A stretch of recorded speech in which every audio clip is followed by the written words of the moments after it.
افغان طالبان رجیم کے جھوٹے دعووں کا پردہ چاک، فتنہ خارج کے ڈرونز کو فورسز نے جدید ٹیکنیک سے ناکارہ بنایا۔ وزارت اطلاعات کا کہنا ہے اسلام آباد راولپنڈی میں سیکیورٹی فورسز نے 2 ڈرونز مار گرائے۔ ڈرونز کے ملبے سے معمولی نقصان ہوا، کسی فوجی یا دیگر تنصیبات کو نقصان نہیں پہنچا۔ طالبان رجیم کی آفیشیل اکاؤنٹ سے جھوٹی خبریں چلائی گئیں۔ سیکیورٹی ذرائع کا کہنا ہے طالبان رجیم نے دہشت گردی کی ماسٹر پراکسی کے طور پر اپنے کردار کی تصدیق کر دی۔ طالبان رجیم کا دعویٰ بھارتی پراکسی فتنہ خارج اور فتنہ ہندوستان کو پناہ دینے اور اعانت کا اعتراف ہے۔ اس سے پہلے نام نہاد افغان طالبان وزارت دفاع نے پاک فضائیہ کی تیاری گرانی اور پائلٹس کو گرفتار کرنے کے جھوٹے دعوے کیے تھے اور پھر بے شرمی سے ڈیلیٹ کیے۔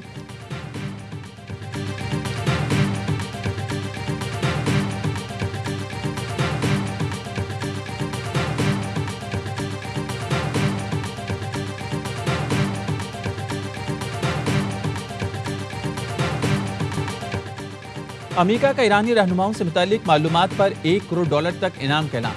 امریکی محکمہ خارجہ کا کہنا ہے مشتبہ خامنہئی علی لاریجانی کی معلومات دینے والے کو $1 کروڑ دیں گے۔ ایرانی انٹیلیجنس وزیر اسماعیل خطیب سے متعلق معلومات پر بھی انعام کا اعلان۔ ایرانی سپریم نیشنل سیکیورٹی کونسل کے سیکرٹری علی لاریجانی کہتے ہیں ہمارے لیڈر عوام کے درمیان رہتے ہیں۔ صدر پزشکیان سمیت کئی حکام تہران ریلی میں عوامی سطح پر موجود تھے۔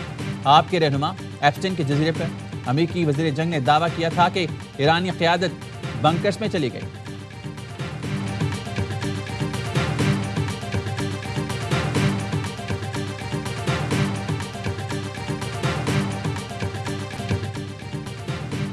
امریکی دھمکیاں نظر انداز، ایرانی قیادت سڑکوں پر نکل آئی۔ تہران اور دیگر شہروں میں فلسطینیوں سے اظہار یکجہتی کے لیے القدس ریلیاں نکالی گئیں۔ ایرانی صدر سمیت پوری موجودہ قیادت القدس ریلی میں شریک ہوئی۔ صدر پزشکیان کے ساتھ وزیر خارجہ عباس عراقچی، سلامتی کے مشیر علی لاریجانی، سپریم کورٹ کے چیف جسٹس غلام حسین محسنی، ایرانی پولیس چیف احمدان رضا، ایٹامک ایجنسی کے سربراہ محمود اسلامی اور دیگر بھی موجود تھے۔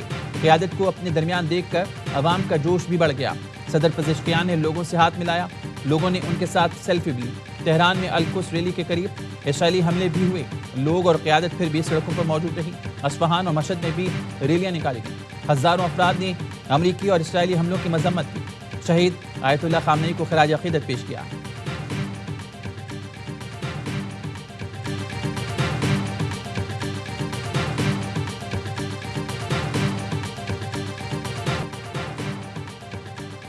ایران کی مختصر وقفے کے بعد آپریشن وعدہ صادق کی 40ویں لہر یا صاحب الزماں کا آغاز۔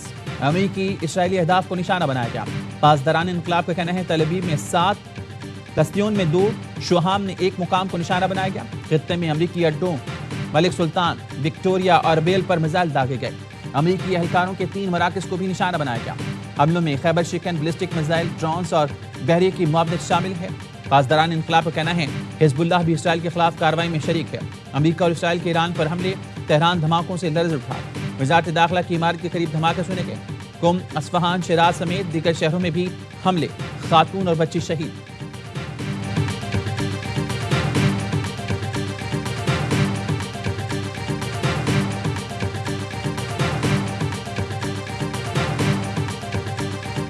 مشتبہ خامنہئی زخمی ہیں لیکن زندہ ہیں۔ امریکی صدر ڈونلڈ ٹرمپ کا فاکس نیوز کو انٹرویو، کہا آج ایرانی حکومت کے ساتھ جو کچھ ہوگا اس کے لیے تیار ہو جائیں۔ ایران کو دوسری جنگ عظیم کے بعد سب سے زیادہ سخت مارا ہے۔ ایکس پر لکھا ہم ایران کی دہشت گرد حکومت کو عسکری اقتصادی طور پر تباہ کر رہے ہیں۔ ناکام نیو یارک ٹائمز کو پڑھیں گے تو غلط سوچیں گے کہ ہم جیت نہیں رہے۔ ایران کی بحریہ ختم ہو چکی، فضائیہ نہیں رہی، ان کے رہنماؤں کو مٹا دیا گیا۔ میں امریکی صدر کی حیثیت سے انہیں مار رہا ہوں۔ G7 گروپ کے ملکوں سے گروپ کال پر بات کرتے ہوئے ٹرمپ نے کہا ایران ہتھیار ڈالنے کے قریب ہے، تجارتی جہازوں کو آبِ ہرمز میں واپس جانا چاہیے۔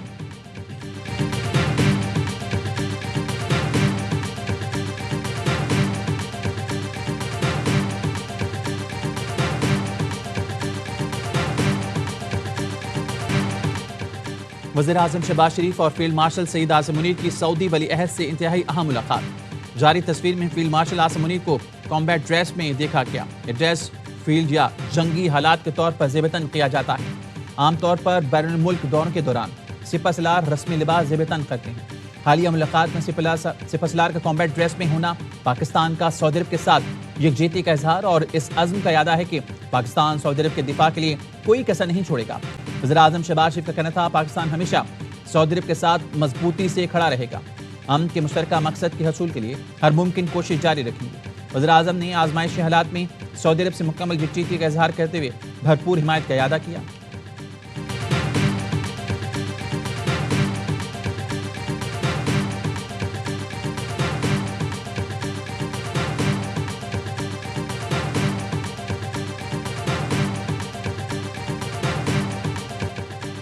ایران کی جانب سے مشرق وسطی میں امریکی اڈوں کو نشانہ بنانے کا سلسلہ جاری۔ سعودی عرب، متحدہ عرب امارات، کویت اور عمان میں ڈرون حملے۔ عمان میں انڈسٹریل زون کو ڈرون سے نشانہ بنایا گیا۔ حکام کے مطابق ڈرون حملے کو ناکام بنا دیا، لیکن ملبہ گرنے سے 2 افراد جاں بحق ہو گئے۔ دبئی کے مرکزی علاقے میں عمارت پر ڈرون کا ملبہ گرا، جس سے عمارت متاثر ہوئی۔ ترکیہ کے شہر ادانا میں بھی حملے کے بعد سائرن بج اٹھے۔ سعودی عرب نے ڈرون حملوں کو ناکام بنا دیا۔ سعودی وزارت دفاع کا کہنا ہے سعودی فضائی حدود میں داخل 28 ڈرونز کو روک کر تباہ کر دیا گیا۔ بحرین نے بھی ایرانی حملوں کی متعدد لہریں ناکام بنا دی۔ بحرینی ڈیفنس فورس نے بتایا فضائی دفاع نے 114 بلسٹک میزائل اور 190 ڈرون تباہ کر دیے۔ یو اے ای فضائی دفاعی نظام نے 10 بلسٹک میزائل اور 26 ڈرون تباہ کیے۔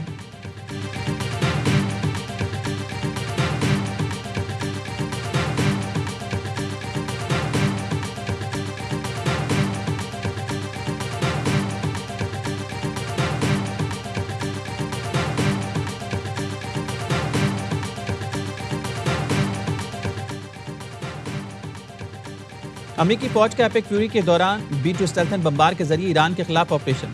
امریکی سینٹ کام کا کہنا ہے کارروائی کا مقصد ایرانی حکومت کے خطرے کو ختم کرنا ہے۔ امریکی سینٹ کام نے مغربی عراق میں تباہ طیارے میں 4 اہلکاروں کی ہلاکت کی تصدیق کر دی۔ سینٹ کام کا کہنا ہے تحقیقات کی جا رہی ہیں ریفیولنگ طیارہ کیسے گرا۔ ایران کے خاتم الانبیاء سینٹرل ہیڈ کوارٹر نے دعویٰ کیا طیارہ عراق کی مزاحمتی فورسز نے مار گرایا۔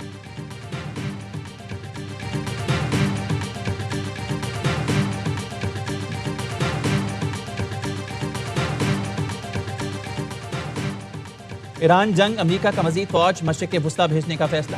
امریکی میڈیا کے مطابق 5000 اضافی میرینز اور نیوی اہلکار مشرق وسطی بھیجے جا رہے ہیں۔ پینٹاگون نے امریکی بحریہ کے اہلکار مشرق وسطی میں تعینات کرنے کی تصدیق کر دی۔ امریکی ٹی وی NBC کے مطابق اضافی امریکی فوجی حملوں میں تیزی کے تناظر میں تعینات کیے جا رہے ہیں۔ یہ یونٹ بحران میں فوری رد عمل، خطرناک علاقوں میں سے شہریوں کا انخلاء، سفارت خانوں کی حفاظت کا ماہر ہے۔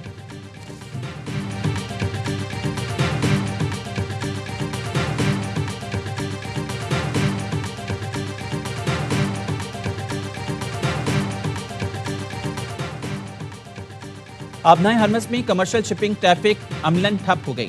بلومبرگ کا انکشاف، 24 گھنٹوں میں کسی بھی سمت میں کسی جہاز کی آمد و رفت نہ ہو سکی۔ سمندری راہداری سے تجارتی بحری آمد و رفت بدستور معطل ہے۔ فرانس اور اٹلی نے آبنائے ہرمز کے معاملے میں ایران سے رابطہ کیا ہے۔ دونوں یورپی ملکوں نے درخواست کی ہے کہ ان کے جہاز آبنائے ہرمز سے گزرنے دیے جائیں۔ آبنائے ہرمز میں ایک جہاز نامعلوم پروجیکٹائل سے ٹکرا گیا۔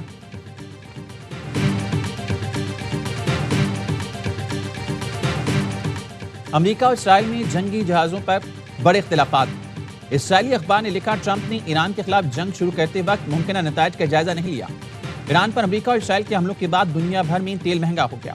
برطانوی اخبار دی گارڈین نے لکھا ایران کے خلاف جنگ میں کوئی واضح ہدف نہیں۔ ایران جنگ سے امریکہ کو طویل بحران کا سامنا ہے۔ پہلے 6 دنوں میں امریکہ کو $11 ارب سے زائد خرچ برداشت کرنا پڑا۔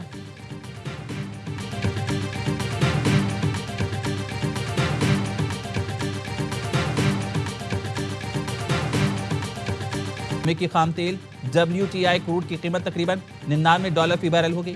وزیراعظم کا پیٹرولیم مصنوعات کی قیمتیں مزید نہ بڑھانے کا اعلان۔ شہباز شریف کہتے ہیں عام آدمی پر بوجھ کم کرنے کے لیے قیمتوں میں مزید اضافہ نہیں کیا جا رہا۔ وعدے کے مطابق جتنا ہو سکا مشکل حالات میں عوام تک ریلیف پہنچائیں گے۔ خطے میں کشیدگی کی وجہ سے عالمی معیشت دباؤ میں ہے۔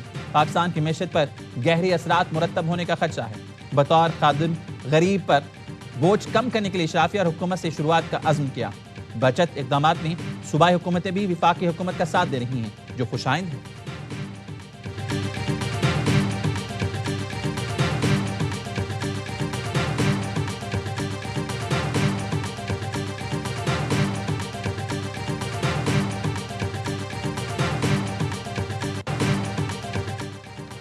نیشنل پریس کلب اسلام آباد میں 22 سال بعد جرنلسٹ پینل کے خلاف متحدہ ڈیموکریٹس پینل کی بڑی فتح۔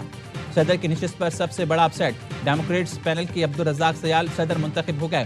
ڈیموکریٹس پینل نے صدر کے علاوہ سیکرٹری اور 2 نائب سے دور کی نشستیں بھی جیت لیں۔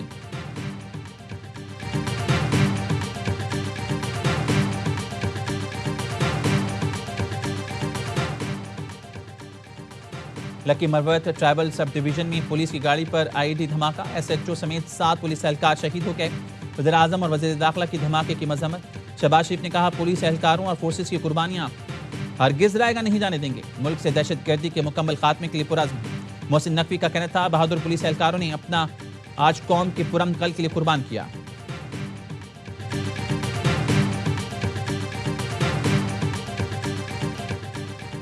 آپریشن غصب للحق کے تحت پاک فوج کے افغانستان میں کامیاب فضائی حملے، افغان طالبان اور فتنہ خارج کے 4 دہشت گرد ٹھکانوں، فوجی تنصیبات کو نشانہ بنایا۔ سیکیورٹی ذرائع کے مطابق کابل میں 313 کور کے انفراسٹرکچر کو تباہ کیا گیا۔ قندھار میں تراو دہشت گرد کیمپس، ایئر فیلڈ کی آئل سٹوریج سائٹ، ملحقہ لاجسٹک انفراسٹرکچر بھی تباہ کر دیا گیا۔ ایک اور فضائی حملے میں صوبہ پکتیکا میں شرناؤ دہشت گرد کیمپ کو نشانہ بنایا گیا۔ پاک فوج نے افغان طالبان اور فتنہ خارج کی شمالی وزیرستان کے ایک قریبی صدق گاؤں سے درندازی کی کوشش ناکام بنا دی۔ آپریشن غصب للحق کے تحت کارروائیاں اہداف کے حصول تک جاری رہیں گی۔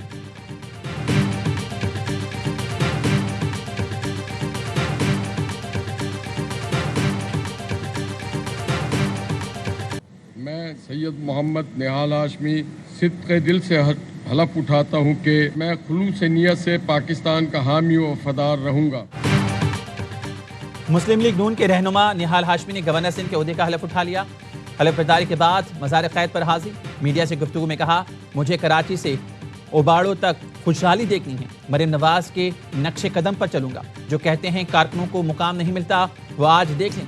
نواز شریف نے ادنا کارکن کو گورنر بنا دیا۔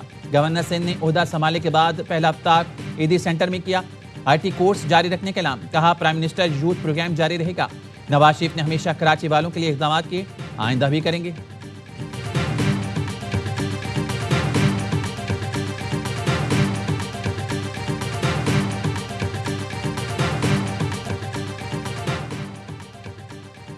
گورنر نہال ہاشمی کے ساتھ مل کر کریں گے۔ بڑے پروجیکٹس کو شہر کے لیے لانے میں نہال ہاشمی ہماری مدد کریں۔ میئر کراچی کی ضلع وسطی میں گراؤنڈ کی اثر نو تعمیر کے بعد افتتاح کے موقع پر گفتگو، کہا ہم چیزوں کو بہتر بنانے کے لیے کوششیں کر رہے ہیں، جو کام کرتا ہے اس پر تنقید ہوتی ہے۔ بولے یہ سال ترقی کے کاموں کی تکمیل کا سال ہے، شہر کی 4 اہم شاہراہوں پر کام شروع کرنے جا رہے ہیں۔